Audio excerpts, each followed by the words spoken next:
Hello friends, आप सभी का वेलकम है हमारे YouTube channel my study class में। दोस्तों, आज के इस वीडियो में हम बात करेंगे टॉप 10 करंट अफेयर्स के बारे में, वो भी पूरे डिटेल के साथ। और ये टॉप 10 करंट अफेयर होगा 2022 का। ठीक है साथियों, तो हम जो है जनवरी माह से शुरुआत करते जाएंगे और पूरे एक एक महीने का जो है 10-10 करंट अफेयर हम डेली आप लोगों के लाएंगे। तो ये इसका जो है पहला पार्ट है साथियों। ये आने वाले सभी एग्जाम के लिए जो है बहुत ही महत्वपूर्ण है, सभी एग्जाम के लिए ये काम आएगा। ठीक है साथियों, ये ऑल इंडिया का जो है पूरे ये करंट अफेयर होगा। तो चलिए आज के वीडियो के हम शुरुआत करते हैं। तो चलिए देखते हैं आज का पहला प्रश्न। और पहला प्रश्न है, हाल ही में रेलवे सुरक्षा बल आरपीएफ ने देश भर के प्रमुख रेलवे स्टेशनों पर कितनी मेरी सहेली टीमों को तैनात किया है? तो यहाँ पे आप वो ऑप्शन देख सकते हो, चारों ऑप्शन है यहाँ पे। तो इसका जो राइट आंसर है वो है ऑप्शन बी 244। ठीक है साथियों, यहाँ पे जो है कितनी मेरी सहेली टीमों को जो है तैनात किया गया है? 244 मेरी सहेली टीमों को तैनात किया गया। तो चलिए इसके बारे में हम डिटेल देख लेते हैं। तो इसका जो डिटेल आपको यहाँ पे दिख रहा होगा, इंडियन रेलवे मेरी सहेली टीम ट्रेन में सफर करने वाली महिलाओं को यात्रा के दौरान किसी भी परेशानी का सामना न करना पड़े, इसके लिए भारतीय रेलवे ने एक मुहिम चला रहा है। रेलवे सुरक्षा बल द्वारा चलाई जा रही इस मुहिम का नाम मेरी सहेली है। ठीक है साथियों, तो आपको यहाँ पे ये समझ आ गया होगा, इसको अच्छे से पढ़ लीजिएगा कि किनके द्वारा ये चलाई जा रही है और किस लिए चलाया जा रहा है। तो इनके लिए जो है मेरी सहेली नाम की ये जो पहल में रेलवे सुरक्षा बल द्वारा जो है महिलाओं को सुरक्षा प्रदान किया जाएगा। उनसे जो है जानकारी ली जाएगी कि उन्हें किसी भी प्रकार की कोई दिक्कत तो नहीं है उन्हें सफर में। ठीक है साथियों, तुरंत एक्शन भी लिया जाएगा रेलवे पुलिस के द्वारा। और यहाँ पे बताया गया है ये सुविधा फिलहाल लंबी दूरी की ट्रेनों के लिए शुरू की गई है। बाद में सभी ट्रेनों में सफर करने वाली महिला यात्री इसका फायदा उठा सकेंगे। रेल सुरक्षा बल ने इस अभियान के तहत देश भर में 244 मेरी सहेली दलों को तैनात किया है। यह दल महिला यात्रियों से बात करेगा और यात्रा के दौरान उन्हें क्या परेशानी हो रही इसकी जानकारी का डाटा भी एकत्रित करेगा। तो ये थी जानकारी जो है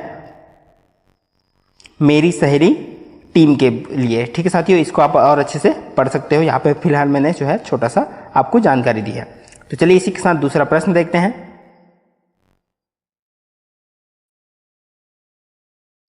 दूसरा प्रश्न है,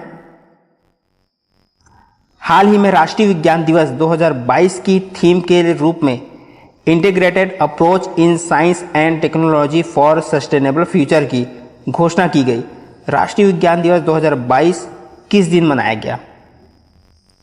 तो चारों ऑप्शन आपके सामने में है। ठीक है साथियों, इसका मैं राइट आंसर बता देता हूं। तो इसका राइट आंसर है 28 फरवरी। राष्ट्रीय विज्ञान दिवस जो है 28 फरवरी को मनाया जाता है। 28 फरवरी के जो है 2022 में भी मनाया गया। तो यहाँ पे आप जो है राष्ट्रीय विज्ञान दिवस 2022 का ये जो थीम देख सकते हो, यहाँ पे integrated approach in science and technology for sustainable future, ये जो है इसका थीम हो गया। तो यहाँ से भी प्रश्न पूछे जाते हैं। तो चलिए इसके बारे में थोड़ी सी जानकारी देख लेते हैं, इसका इतिहास देख लेते हैं हम यहाँ पे। तो राष्ट्रीय विज्ञान दिवस का इतिहास है, विज्ञान एवं प्रौद्योगिकी संचार के लिए राष्ट्रीय विज्ञान एवं प्रौद्योगिकी परिषद द्वारा भारत में 28 फरवरी को राष्ट्रीय विज्ञान दिवस के रूप में नामित करने के लिए वर्ष 1986 में भारत सरकार को कहा गया था, यानी कि सिफारिश किया गया था। और भारत सरकार द्वारा इसे स्वीकृति प्रदान किए जाने के बाद से 28 फरवरी 1987 से हर साल राष्ट्रीय विज्ञान दिवस मनाया जाता रहा है। अब ये क्यों मनाया जाता है इसको भी हम देख लेते हैं। यह दिन भारत के महान वैज्ञानिक भौतिक शास्त्री सर सीवी रमन की खोज रमन इफेक्ट को सदैव याद रखने और विश्व पटल पर विज्ञान के क्षेत्र में भारत का नाम रोशन करने वाले वैज्ञानिक सीवी रमन को सम्मान देने के लिए इनकी स्मृति में जो है यह दिवस मनाया जाता है। ठीक है साथियों, तो यहाँ पे आपको समझ आ गया होगा इसका इतिहास कि क्यों मनाया जाता है और किस दिन मनाया जाता है। तो चलिए इसी के साथ देखते हैं हम तीसरा प्रश्न। और यहाँ पे जो है राष्ट्रीय विज्ञान दिवस 2022 का थीम ये हिंदी में देख लेते हैं। तो सतत भविष्य के लिए विज्ञान और प्रौद्योगिकी में एकीकृत दृष्टिकोण, प्रश्न में जो है इसका इंग्लिश में दिया गया है और ये जो है हिंदी में दिया गया है। चलिए तीसरा प्रश्न देखते हैं। हाल ही में केंद्रीय मंत्री डॉक्टर जितेंद्र सिंह ने निम्न में से किस शहर में भारत के पहले ओपन रॉक संग्रहालय का उद्घाटन किया है? तो किस शहर में? तो इसका जो राइट आंसर है ऑप्शन सी, हैदराबाद में। तो चलिए इसका भी डिटेल देख लेते हैं। तो इसका डिटेल देखने से पहले आपसे एक रिक्वेस्ट है, अगर आप चैनल पर नए हो तो चैनल को सब्सक्राइब जरूर कीजिएगा, बेल आइकन जरूर दबाइएगा, जिससे आपको आने वाली सभी वीडियो का अपडेट मिलती रहे। वीडियो पसंद आया तो लाइक जरूर करना और वीडियो को ज़्यादा से ज़्यादा शेयर जरूर करना। तो चलिए इसका डिटेल देख लेते हैं ओपर रॉक संग्रहालय के बारे में। ओपर रॉक संग्रहालय जो है 6 जनवरी 2022 को केंद्रीय विज्ञान प्रौद्योगिकी और पृथ्वी विज्ञान राज्य मंत्री जितेंद्र सिंह ने हैदराबाद में पहले ओपर रॉक संग्रहालय का उद्घाटन किया। तो कब किया गया? 6 जनवरी 2022। केंद्रीय विज्ञान और प्रौद्योगिकी राज्य मंत्री हैं जितेंद्र सिंह, तो ये भी आपको याद रखना है। तो चलिए ओपन रॉक संग्रहालय में क्या है उसको देखते हैं। तो पहले यहाँ पे यह संग्रहालय भारत के विभिन्न हिस्सों से लगभग 35 विभिन्न प्रकार की चट्टानों को प्रदर्शित करता है।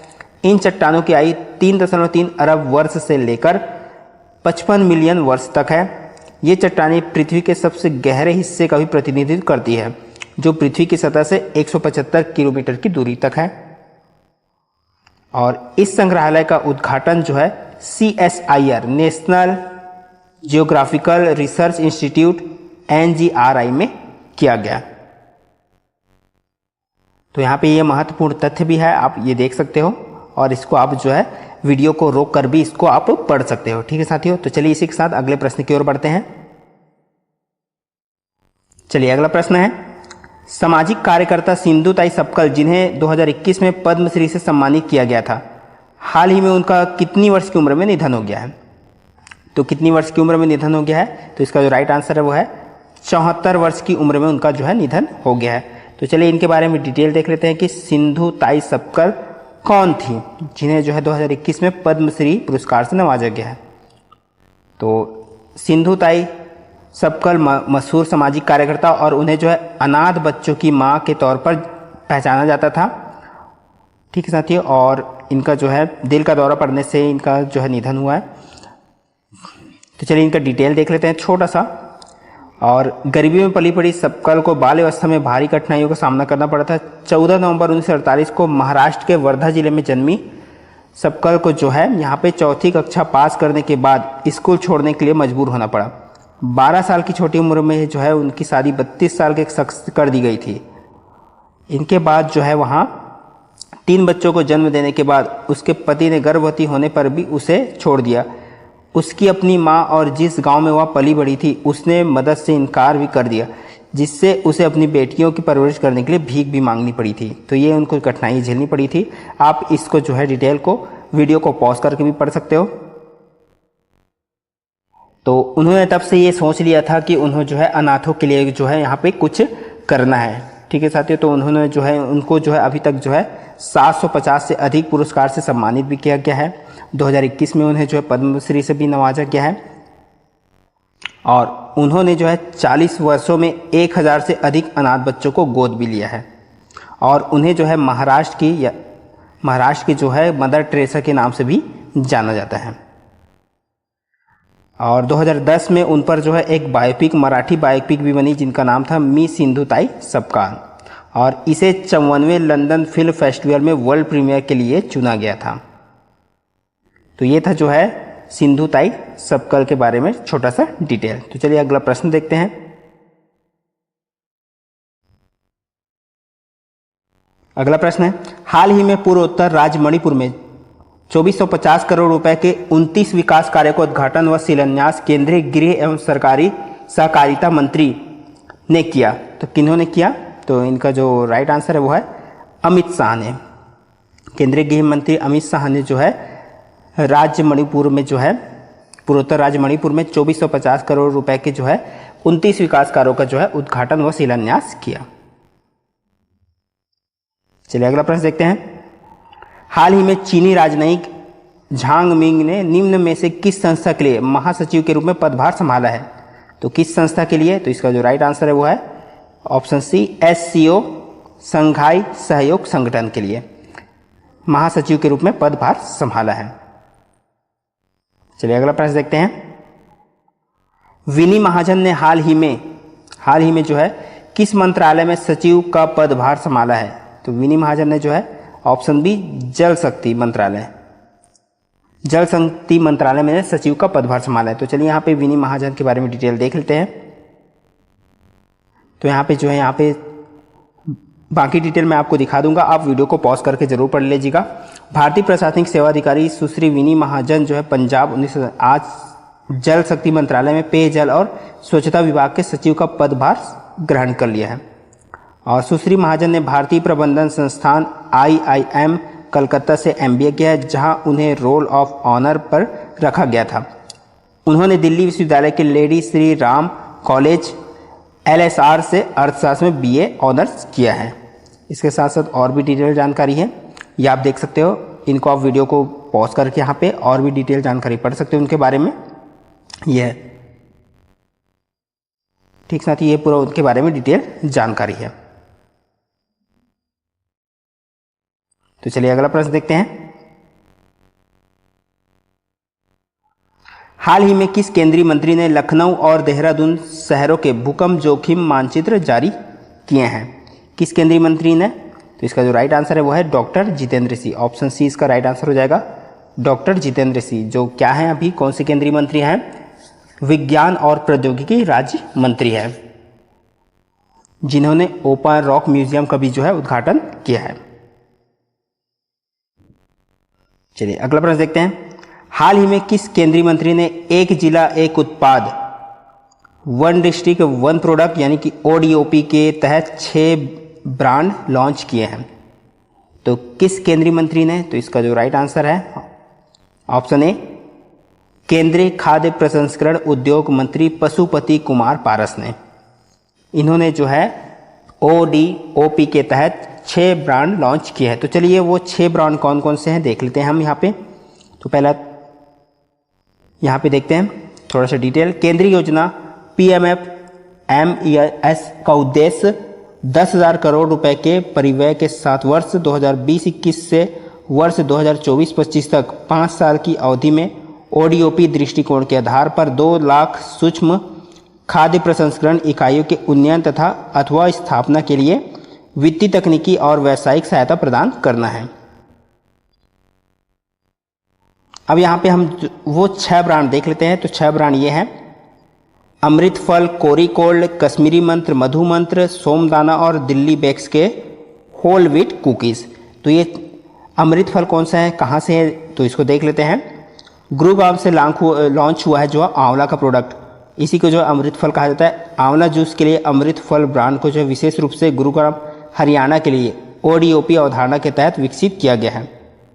तो उत्पाद में शुद्ध आंवला का रस होता है और बेहतरीन स्वाद और स्वास्थ्य लाभ के लिए जोड़ा गया नींबू के साथ प्राकृतिक अमृत है। और 500 मिलीलीटर की बोतल की प्रतिस्पर्धी कीमत 120 रुपये है।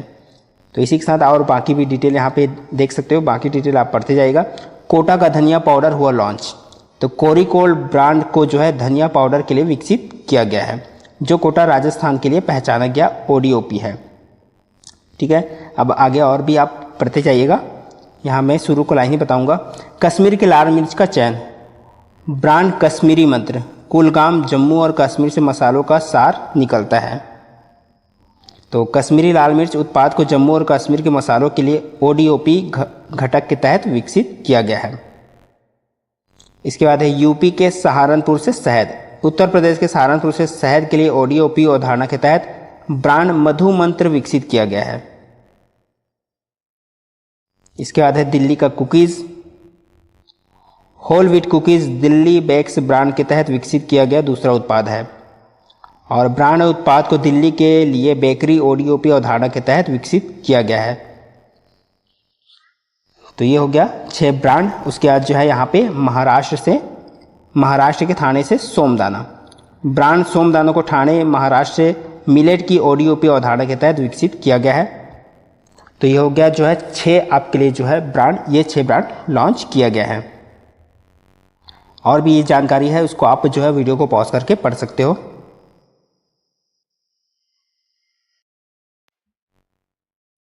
चलिए देखते हैं आज का आखिरी प्रश्न। और आखिरी प्रश्न है, हाल ही में किस राज्य के मुख्यमंत्री ने अगले 5 वर्षों के लिए छात्र स्टार्टअप और नवाचार नीति 2.0 को लॉन्च किया गया है?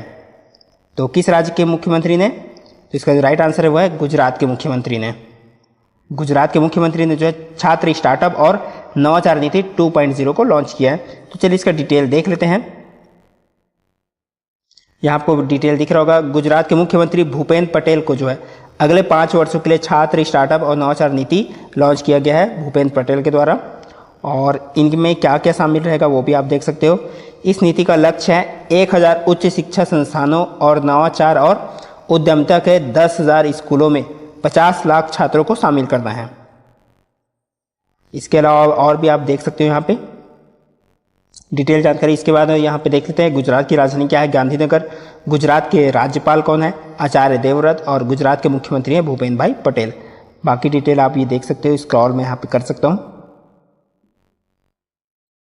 तो साथियों ये था आज का हमारा जो है 10 करंट अफेयर जो आने वाले सभी एग्जाम के लिए जो महत्वपूर्ण है। इसी तरह के हम करंट अफेयर हम आप लोगों के लिए लाते रहेंगे। तो हमारे चैनल पर जरूर बने रहिए, हमारे चैनल को सब्सक्राइब जरूर करके रखिए। तो मिलते हैं इसी तरह और अगले वीडियो के साथ। आज की वीडियो को देखने के लिए बहुत बहुत धन्यवाद।